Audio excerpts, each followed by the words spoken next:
Hello everyone, I'm Zahid Tabassum. Welcome to the Edge Devices section of the AIoT course.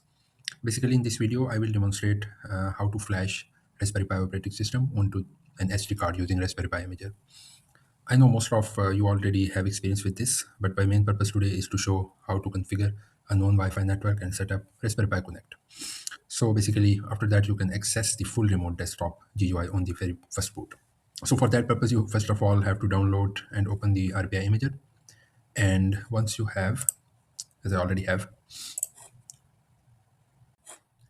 so now we have our RPI imager here. So the first thing we have to do is to select our device. So we have RPI 5 and we are using this in our course. So select the RPI 5 as the device and then next, then choose the operating system. So we are going to go with the recommended one, that is the Raspberry Pi operating system 64-bit. Now connect your SD card to your computer and make sure you select the correct storage device. So it's important. So as my SD card is mounted as D, so I will select it.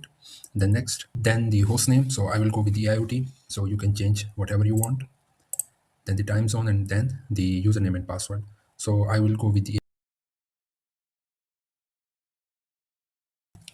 and then next.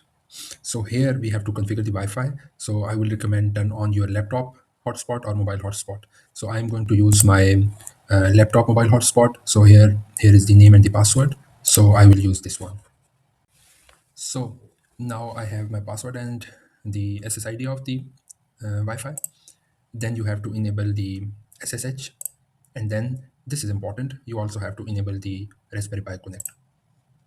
So for the Raspberry Pi Connect, you have to sign in or create an account if you don't have one yet. So if you create a new account, complete the verification by clicking the confirmation link you receive by email. So it's important. So as I already have, and then I have to simple open the Raspberry Pi Connect.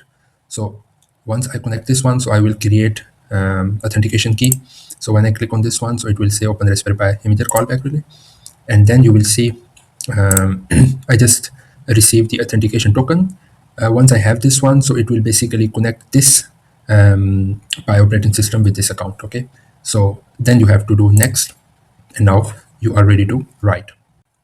Here, I would like to mention that you can use your FR Technicum account for the RPI Connect. So it's easy to use. So you don't have to use your personal account for that. So now click on write. And when the process completes, the SD card will be unmounted automatically. So then basically you can remove it. Now power on the Raspberry Pi and open the Raspberry Pi Connect page.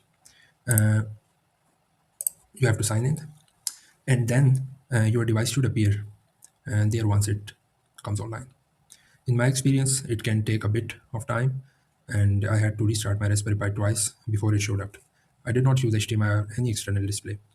Basically, I simply press the power button to turn it off. So I have to press the power button twice to turn it off, and then I power it again. But if you already have an HDMI display and the required adapter, you can check the setup using the HDMI.